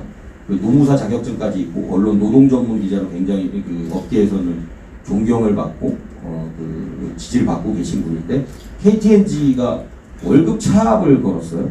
그러니까 여러 가지 뭐 회사와의 관계도 있을 수도 있고 뭐 개인 간의 문제도 있을 수 있지만 기사 작성에 대해서 그 2억 원에 달하는 월급 차압까지 거는 상황까지 발생을 하기 때문에 제가 말씀드리고 싶은 건 이미 지금에 있는 제도로도 충분히 그런 보상이라든가 뭐 그 정도의 차이는 입장마다 다르다고 제가 설명을 드렸고요.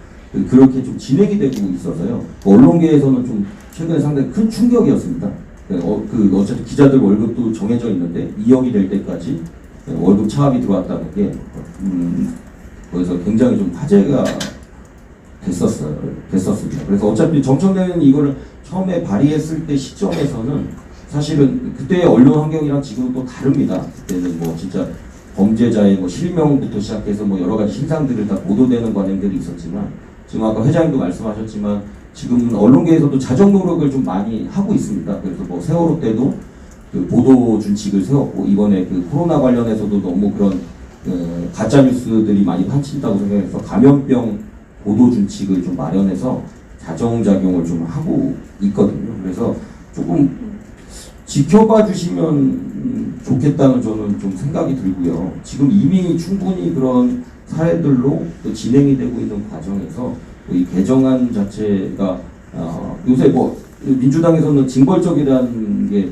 되게 유행입니다. 그래서 그 박주민 의원은 소비자에 대해서도 징벌적 뭐 그런 발의들을 계속 하고 있어서 그 변호사 업계에는 좀 도움이 될 것 같긴 한데 이게 도움이 되면 이제 소송이 좀 넘쳐나면서 변호사 시장의 어떤 활성화에는 좀 기여를 할 수 있을 거라고 생각하지만 언론계는 좀 굉장히 좀 힘들어질 것 같다는 생각을 좀 하게 됐습니다. 그러니까 저는 뭐 개정안의 발의 취지나 이런 거에 대해서 다 공감하고요.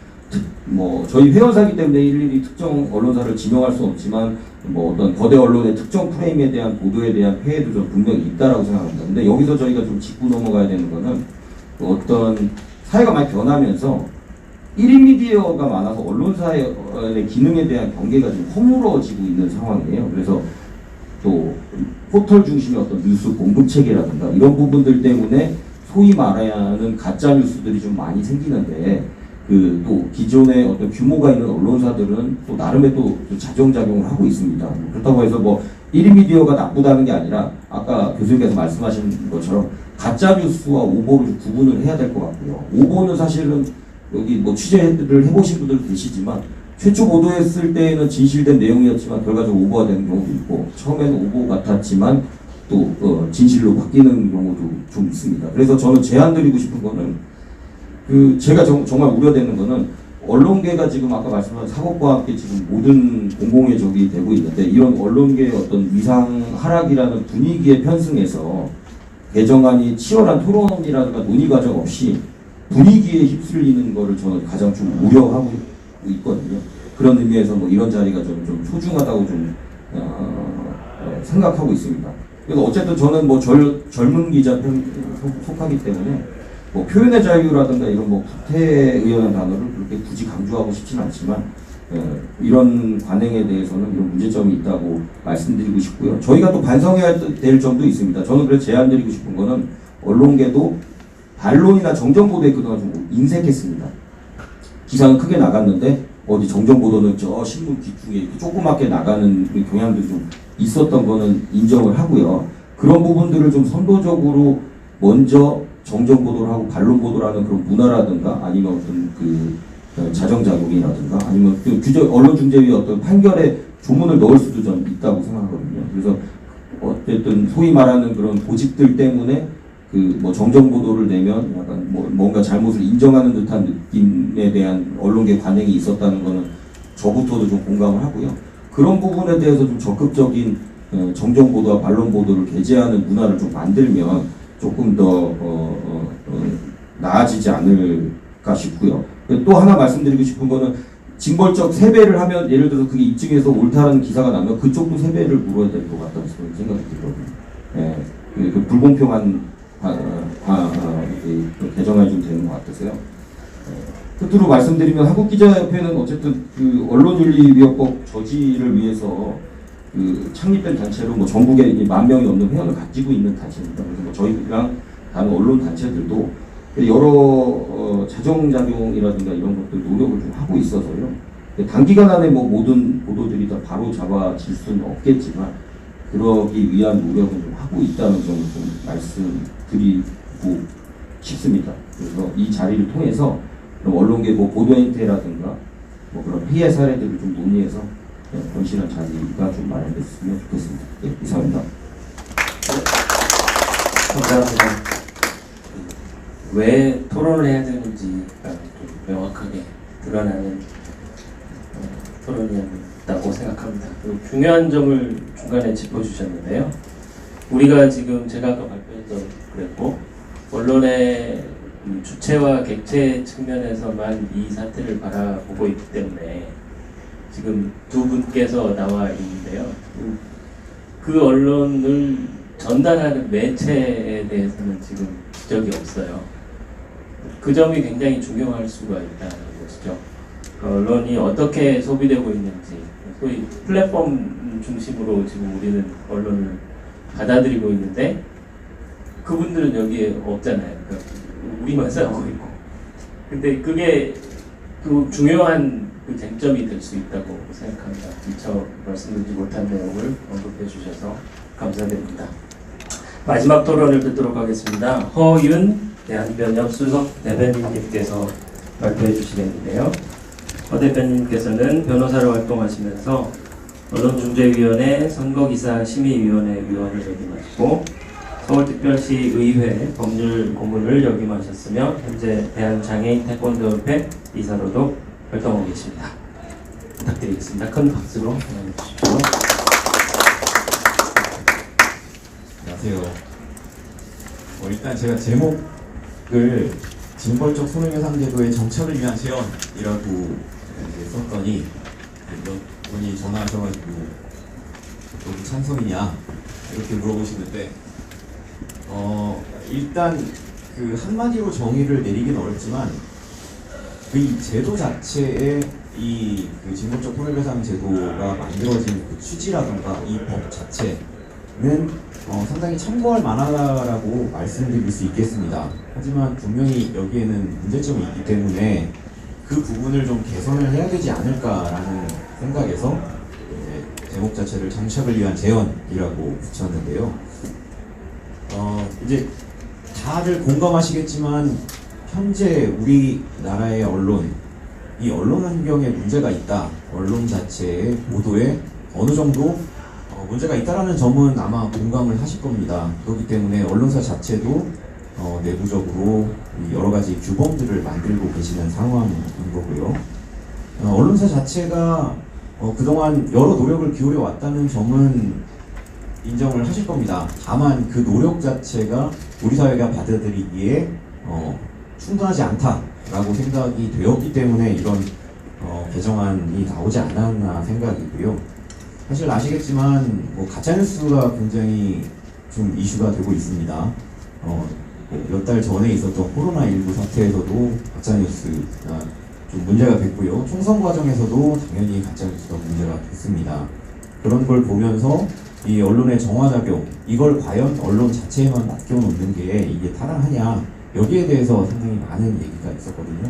정청래 의원도 아마 선의에서 이런 법안을 내셨을 거라고 생각을 하지만 사실 일각에서는 경 의원님께서 과거에 이제 언론을 상대로 소송을 많이 내셨던 그 이력을 들어서 이게 뭔가 있는 게 아니냐라고 이제 말씀하시는 분들도 계시는데 그 사정까지는 제가 잘 모르겠고요. 오늘 이제 윤여진 이사님 그리고 김봉철 부회장님 말씀하시는 걸 들어보니까 어느 정도 궤를 같이 하고 있는 부분은 있는 것 같아요. 이제 현재 언론이 조금 더 변화가 돼야 되고 그 부분이 이제 일반 시민들과 이 힘이 있는 사람들, 소위 우리가 말하는 권력자라는 분들은 고위공직자 내지는 재벌 내지는 요새는 이제 힘 있는 시민단체들도 사실 이 권력에 들어갑니다. 그리고 출판계에서는 출판 권력, 문학 권력이라고 그러죠. 그런 식으로 좀 힘이 세신 분들을 어떻게 대응을 할 건지에 대한 문제인 것 같은데 결국에는 언론사의 악의적 보도 여기에 대응하는 이런 권력을 가진 분들의 악의적인 소송이 문제가 되는 것 같습니다. 결국 이제 악의성 문제로 가야 되는 것 같은데요. 그래서 저는 이 제도 자체가 정착이 되고 잘 운영이 된다면 어느 정도 언론 신뢰도 향상에 기여를 할 수 있을 테고요. 언론 보도의 질 또한 좀 높아질 거라고 생각을 합니다. 다만 거기에는 몇 가지 전제 조건이 붙어야 된다고 생각을 하고요. 그래서 이제 좀 어떻게 나가는 게 맞는지를 말씀을 드리고자 합니다. 이제 언론사가 당연히 자체적으로 대비를 해야 될 거고요. 지금 보면 여러 회사에서 이제 정정보도를 매일 하겠다라고 선언한 언론사도 있고요. 정정보도와 관련된 요청이 들어오면 일단 반론 보도는 무조건 하고 정정보도는 1주나 2주 뒤에 결정해서 하겠다라고 하는 데도 있고요. 이제 일주일에 한 번씩 신문 지면의 이면의 일부분을 털어서 무조건 뭐가 되든 정정보도 관련된 얘기를 하겠다라고 하는 데도 나오고 있습니다. 이런 식으로 이제 자체적으로 이 대비를 하는 게 맞는 것 같고요. 그랬을 때 징벌적 손해배상 제도와 관련된 법이 통과가 되더라도 이 부분을 언론사들에 대한 과실을 좀 줄여주는, 책임을 줄여주는 방향으로 운영이 돼도 되지 않을까라는 생각입니다.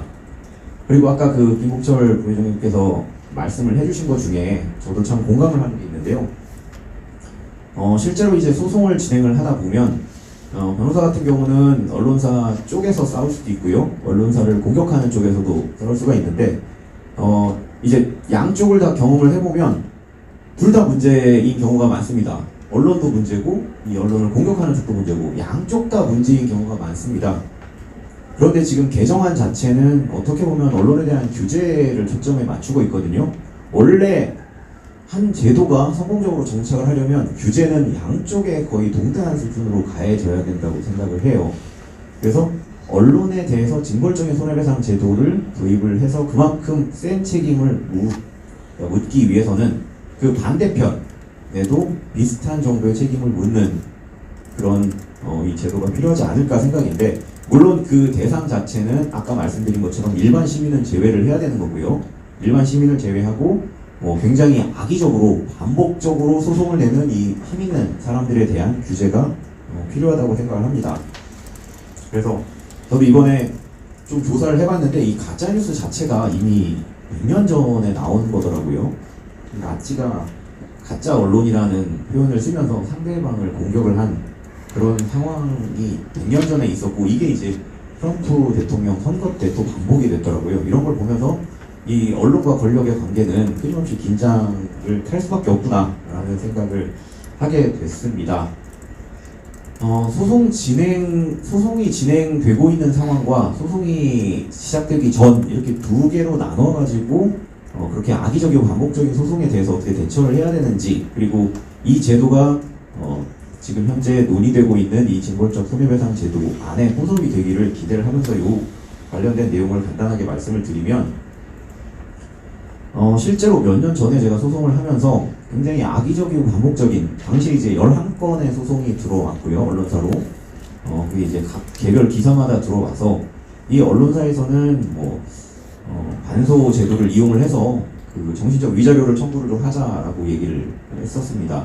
그래서 그 부분을 검토를 하고 조정 당시에 이제 판사님께 말씀을 드렸는데, 판사님 생각은 그러세요. 재판장님 생각은 이제 언론사가 상당히 그 힘의 균형에 있어서 우월하고, 그리고 책임을 묻더라도 소액일 텐데 굳이 이걸 해야 되느냐, 그리고 만약에 졌을 때 그 변호사 비용 등 소송 비용을 물어야 되는데 그것도 감당을 할 수 있겠느냐, 이제 그 얘기를 회사에 전달을 했습니다.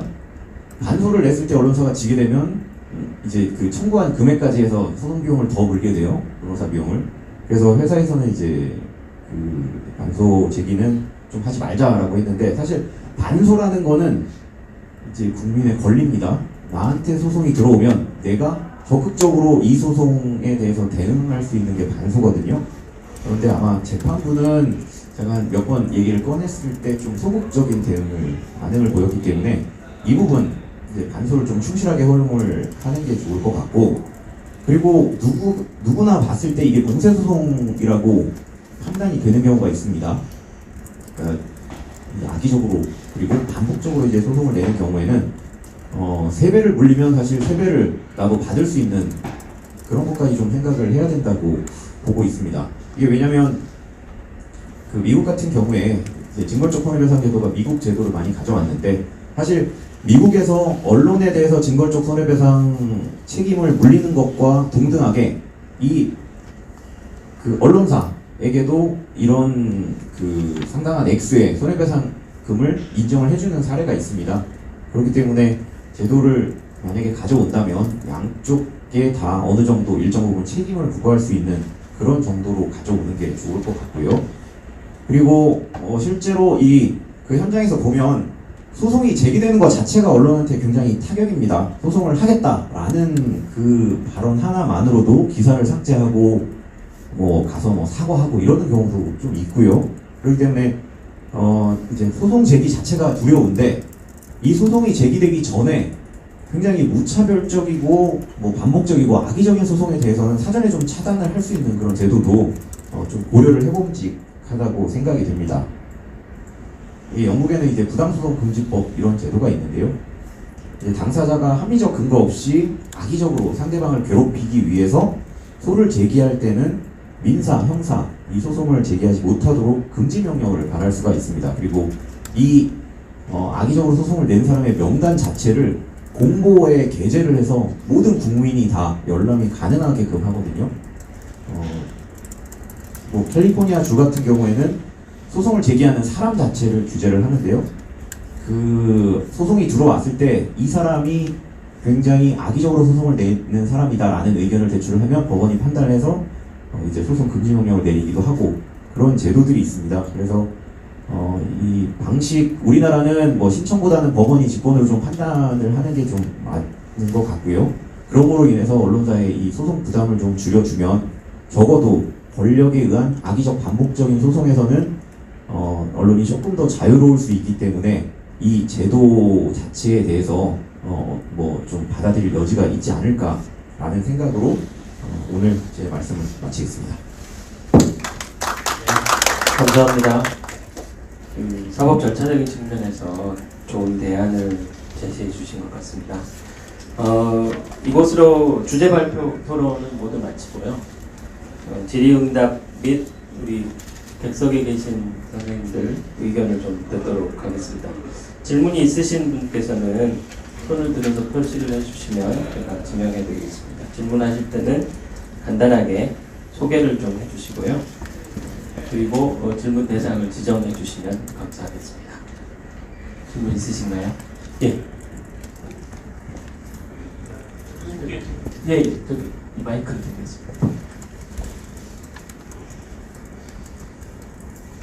법안에서 정점은 가짜뉴스가 어떻게 정할 수 있냐는 그런데 법안에서 보면 허위사실을 인지하고 그리고 피해를 입히고 목적이 있어야 된다는 객관적 표시가 명확하게 두 개나 있는데 이 정도면 충분히 그 가짜뉴스 개념을 이렇게 명확하게 판단할 수 있다고 보시는지 아니면 또 추가적인 개념적인 게 있어야 된다고 보시는지. 법 자체에서 담을 수 있는 그 내용은 한계가 있을 거라고 저는 생각하고요.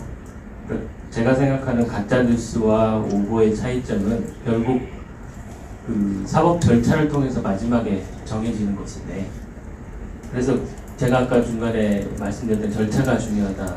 이 법을 적용해서 판단하는 과정과 절차가 중요하다고 말씀드리고 대안을 제시했던 게 바로 그 이유였고요. 그래서 그 법만으로는 기본적으로 이걸 그 법 내용 용어를 통해서 이거를 규정하고 정의하기에는 좀 어려움이 있지 않을까.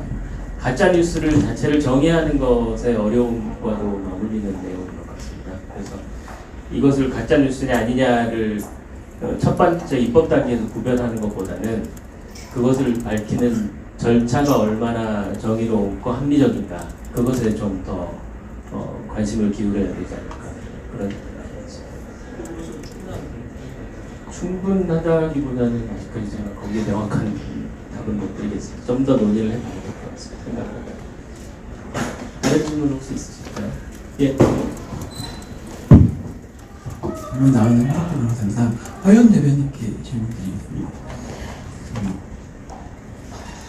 이제 안 제시하신 것 중에 그 영국의 부당소송 금지법에서 그 부당하게 소송을 제기하는 사람들에 대해서 그 공고에 명시돼서 누구나 열람이 가능한 그런 안을 제시를 해주셨는데, 제가 그 언론 보도에 이제 피해자들이 그 굉장히 큰 피해를 입고, 그리고 이제 이런 여러 가지 안이 나오는 이유가 결국에는 가장 간단하게 생각하면 동해부 부분도 있다고 생각을 하거든요. 왜냐면 기자들이 그 예전에 뭐 쓰레기 만두나 포르말린 사건에서 그 뭐 가족들이 다 자살하거나 죽고 뭐 엄청난 피해가 됐는데, 뭐 민사 소송에서 8천만 원인가 뭐 그 정도 가지고 뭐 회복이 안 되는 상황인데, 제가 드리고 싶은 말씀은 기자 지금 남소를 하는 거를 제재하는 것과 마찬가지로 그 기자들의 경우에도 이렇게 악의적이고 이런 그 기사를 생산했을 경우에는 명단을 작성하는 등으로 인해서 그 본인들이 기자로서 기사를 쓴 피해를 똑같이 당할 수 있다라는 그 위험 부담을 하는 제도에 대해서 혹시 어떻게 생각하시는지 질문 주시겠습니다. 굉장히 곤란한 질문을 하셨는데요. 그 쓰레기 만두 사건이나 이런 걸로 인해서 일반 시민분들이 엄청난 피해를 입었다는 거는 누구나 다 공감을 하실 겁니다. 그래서 저는 그쪽 부분에 대해서는 언론이 조금 더 무거운 책임을 받아야 된다고 생각을 하고 있고요. 이제 기자와 관련된 문제는 만약에 그 기자 자체가 악의적으로, 그 악의적이라는 기준 자체는 이제 법원이 판단을 할 텐데요. 악의적이고 반복적으로, 그리고 굉장히 고의적으로 누군가에게 해를 끼치기 위해서 그런 행위를 했다면 사실 그에 대한 책임을 져야 된다고 생각을 합니다. 다만 그 기준 자체는 우리가 지금 뭐 인터넷 상에 떠돌고 있습니다. 뭐 무슨 기레기 기자들 해서 이제 아시죠? 시민단체나 이쪽에서 이제 이름과 얼굴을 올리는데 그런 것들은 명확한 기준 없이 정해지지 않고 올리기 때문에 그런 부분은 문제가 된다고 생각을 하지만 그 악의적으로 소송을 하는 사람의 명단을 올리는 것과 같이 법원이 악의적으로 뭐 예를 드는 겁니다. 뭐 법원이 악의적으로 기사를 쓴 기자들의 명단을 뭐 법원 공고에 게시를 하겠다라는 걸 법원이 만들어서 판단을 한다면 그리고 그 이후에 그에 대한 이의 제기나 뭐 그런 절차들이 확실하게 보장이 된다면 변호사님 말씀대로 그렇게 하는 것도 의미가 있지 않을까 생각입니다. 예, 또 다른 질문 있으실까요? 네.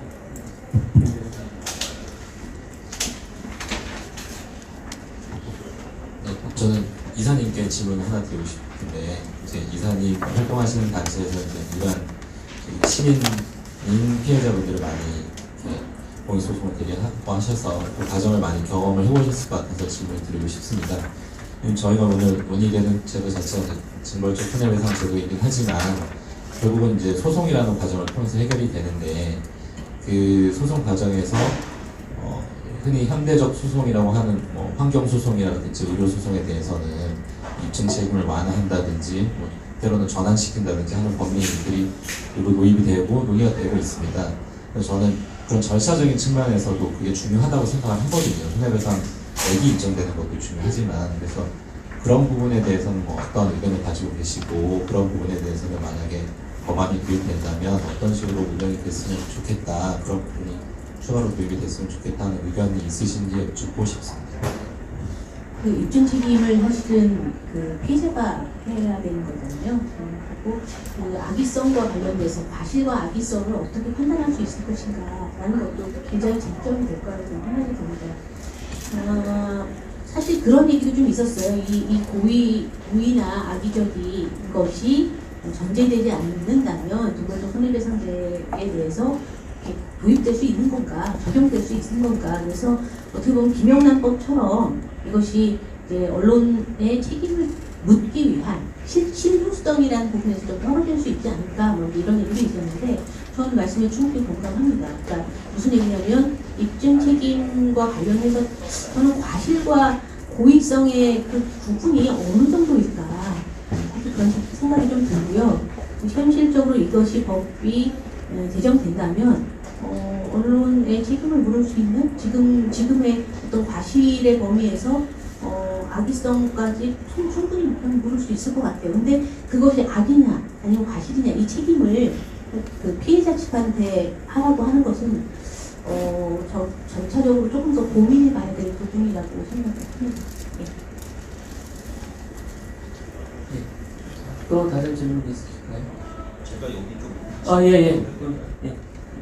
저는 사실 오늘의 가장 큰 주제가 이제 악의적의 기준이 어떻게 하냐는 건데 제가 지금 현업에 있지만 사실 뭐 언론사 개별 언론사가 차명진 의원과 무슨 원수 관계겠습니까? 사실 그 쓰레기만두 얘기 오늘 여러 번 나오는데 그때 벌써 16년 전 얘기입니다. 그 사이 언론 환경이 좀 많이 바뀌었고요. 그러니까 그 악의적이라는 게 결과적으로 악의적으로 판명이 되는 거지 어떤 현업에 있는 정상적인 기자들이 어떤 특정 목적을 가지고 그런 보도를 하는 경우는 지극히 드물다고 생각하거든요. 그러니까 오늘 좀 쟁점이 이건 뭐 개정안을 받아들이냐 마냐에 대한 논의도 중요하지만 과연 그 주관적이고 악의적이고 왜곡 보도라는 개념을 어떤 기준으로 잡을 수 있냐는 거가 되게 중요한 포인트 같아서요.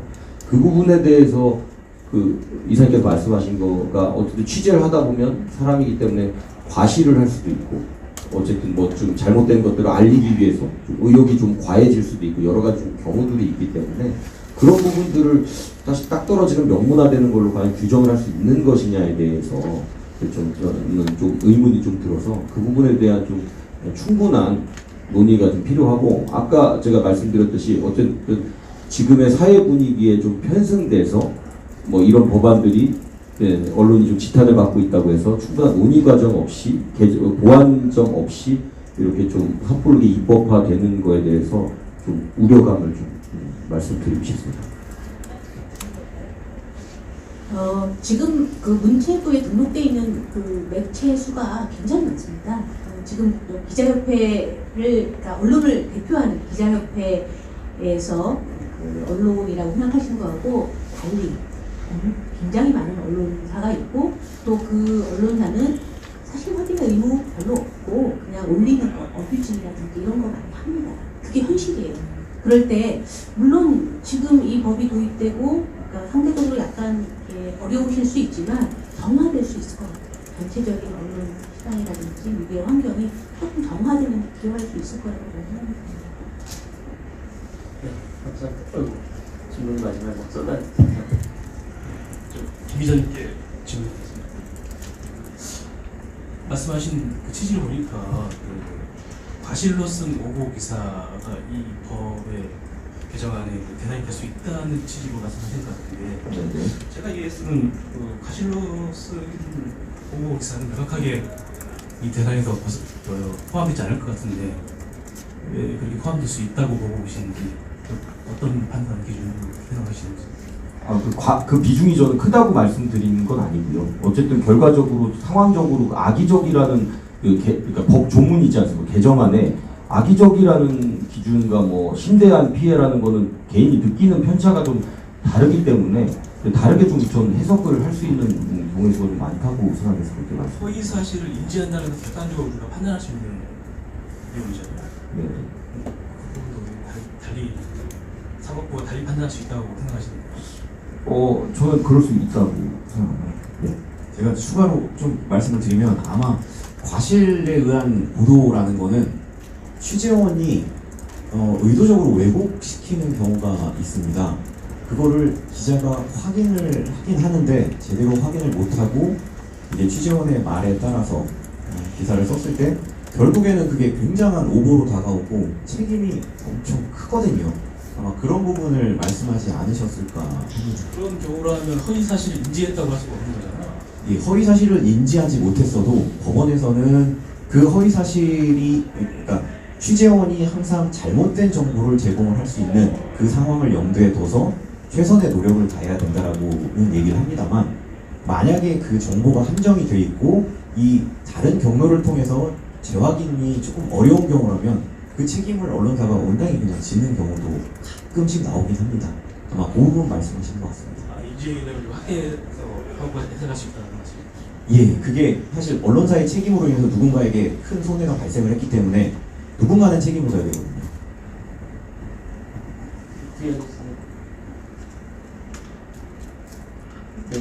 거의 시간이 돼서 좀 짧게 부탁드릴게요.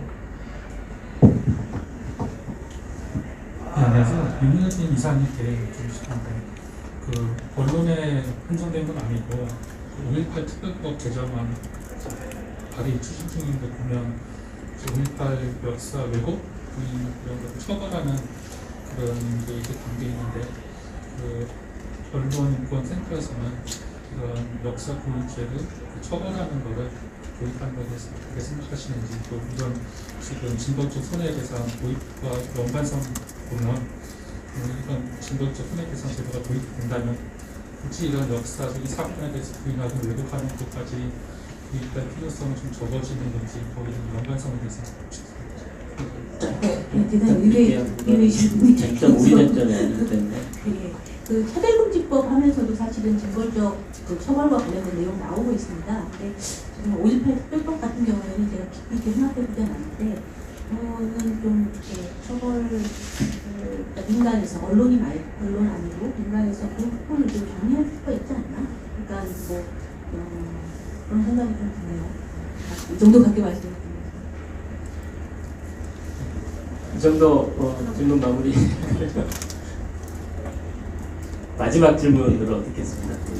사회자 결단력이 없으셔서. 아까 김봉철 그 부회장님 말씀하신 거 듣고 추가 의문이 생겨서 간단하게 질문드리면, 그러니까 저는 그 아까 동해보고, 그러니까 기자들이 그 사실 그러니까 언론 보도의 자유를 누리면서도 피해자들에게 그 굉장히 회복할 수 없는 인격권 침해가 발생하는 거에 대해서 뭔가 경각 시민의 위기감을 느끼면서 기사를 써야 된다고 생각하는 입장인데, 좀 아까 반론보다는 정정보도 그 말씀을 하셨는데, 사실 그것만으로는 피해를 당한 사람들이 충분하지 않다고 느끼는 것이거든요. 그러면 기자님께서 생각하시기에 그러면 그 두 가지를 조율하는 그 피해자들이 그 굉장히 큰 피해를 당했다라고 생각하는 거를 막으면서도 기자들이 언론의 자유가 걱정하시는 데 위축되지 않는 방안을 생각하시는 게 어떤 게?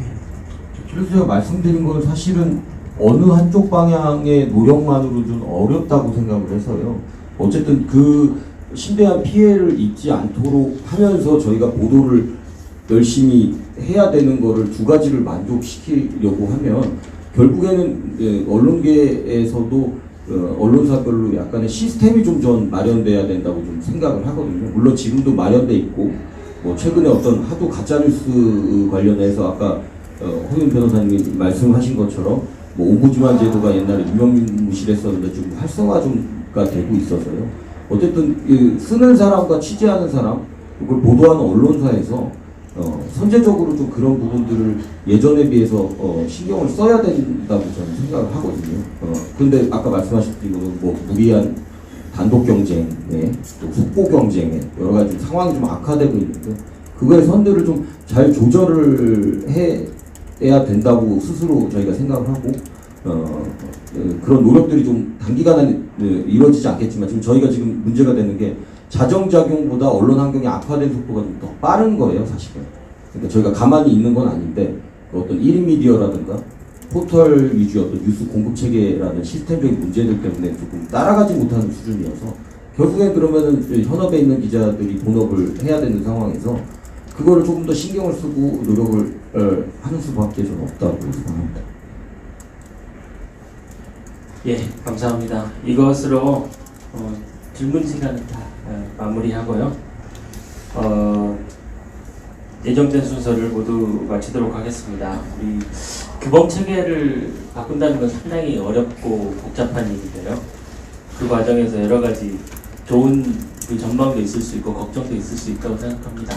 오늘 그 모든 생각과 의견을 들을 수 있는 좋은 자리였다고 생각하고 이 자리 만들어주신 주최 측분들께 감사를 드립니다. 토론에 참석해 주셔 자리에 빛내주신 내 외빈 여러분 그리고 토론자 여러분 감사드립니다.